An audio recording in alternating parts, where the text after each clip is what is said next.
Hi friends, అందరు బాగున్నారా? మేమైతే చాలా బాగున్నాం. మీరు కూడా బాగుండాలని ఆ దేవిని మనస్ఫూర్తిగా కోరుకుంటున్నాను.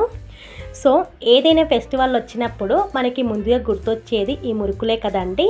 సో ఈ మురుకుల్ని పల్లెటూరు స్టైల్లో చాలా సింపుల్గా ప్రిపేర్ చేశానండి నేను. సో మురుకులు చేయరాని వాళ్ళు కూడా ఈజీగా చేసేస్తారు. ఎలా చేసుకోవాలని వీడియోలో చూపిస్తారు. వీడియో స్కిప్ చేయకుండా చూసేయండి.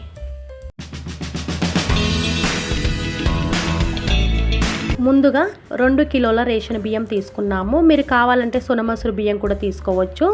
నెక్స్ట్ ఈ 2 కిలోల రేషన్ బియ్యంలో 4 టేబుల్ స్పూన్ల వేయించిన ధనియాలు, 2 టేబుల్ స్పూన్ల వేయించిన జీలకర్ర అండి.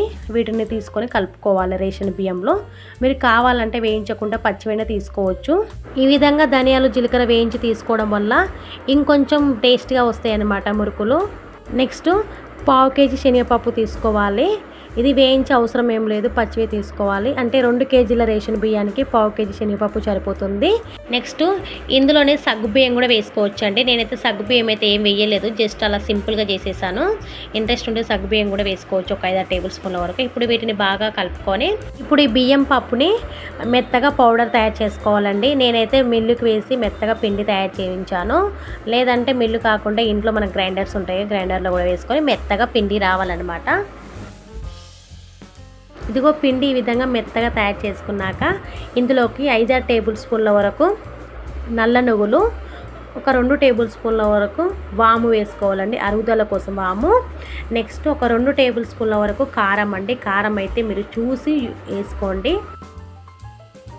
కారం యాడ్ చేశాక పిండిలో కారం కలిసేటట్టుగా బాగా కలుపుకోవాలి పిండి మొత్తాన్ని.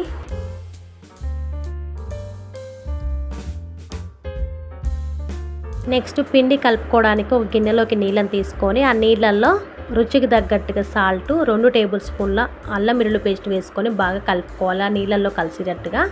తర్వాత కొద్దిగా ఆ నీళ్ళని వేసుకుంటూ పిండి మొత్తాన్ని ఒక చపాతీ ముద్దలాగా కలుపుకోవాలి. కానీ తప్పకుండా వడగట్టుకోవాలన్నమాట, ఎందుకంటే అల్లం వెల్లుల్లి పేస్ట్ ఉంటుంది కాబట్టి వడగట్టుకోవాలి. నీళ్ళని వడబెట్టుకొని కొద్దిగా వేసుకుంటూ చపాతీ పిండి మాదిరిలాగా ఆ విధంగా కలుపుకోవాలి.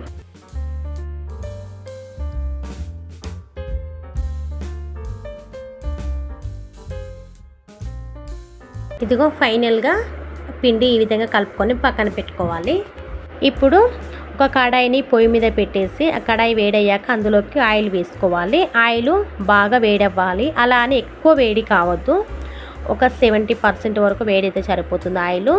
ఆయిల్ వేడయ్యాక మురుకులు చేసే గిద్దెలు ఉంటాయి కదా, ఇదిగో వీడియోలో చూపిస్తున్నట్టు వాటిని గిద్దెలు అంటాం కదా. సో అందులోకి పిండిని పెట్టేసుకోవాలి. పిండిని పెట్టేసి ఆ మీదంగా మళ్ళీ ఆ గిద్దె పెట్టేసుకొని ఇప్పుడు ఈ విధంగా వీడియోలో చూపిస్తున్న విధంగా ఏదైనా క్యాప్ మీదైనా ఈ విధంగా ఒక గిరట మీద అయినా చేసుకొని ఆయిల్లో వేసేయడమే అన్నమాట. లేదంటే డైరెక్ట్ కూడా ఆయిల్లో కూడా వేసుకోవచ్చు ఎక్స్పీరియన్స్ ఉన్న వాళ్ళు.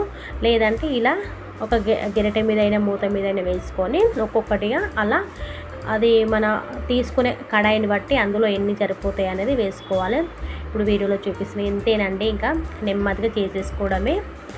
3-4 సరిపోతాయి కదా కడాయిలో. అలా చేసుకొని ఇలా కొంచెం రెడ్గా కలర్ వచ్చాక ఇంకొక సైడ్ టర్న్ చేసుకొని తిప్పేసుకొని ఇంకా తీసేసుకోవడమే, అంతేనండి.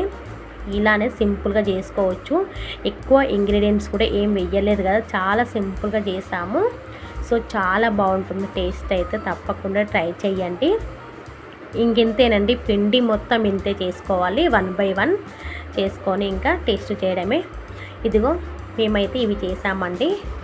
2 kgs పిండితో చేసాము. ఇంకా కొన్ని అయితే ఉన్నాయి మిగిలినవి, అవి ఇందులో వేసేయలేదు, అది తిన్నామన్నమాట.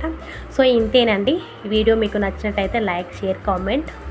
అలాగే మన ఛానల్ ఎవరైనా కొత్త వాళ్ళు చూస్తే తప్పకుండా ఛానల్ని సబ్స్క్రైబ్ చేసుకోండి ఫ్రెండ్స్. అండ్ మీరు కూడా ట్రై చేయండి, ఇలాంటి సింపుల్గా ట్రై చేస్తే ఎలా వచ్చిందని కూడా కామెంట్ చేయండి. థ్యాంక్ యూ ఫర్ వాచింగ్ అండి. మరొక మంచి వీడియోతో కలుద్దాం. బాయ్.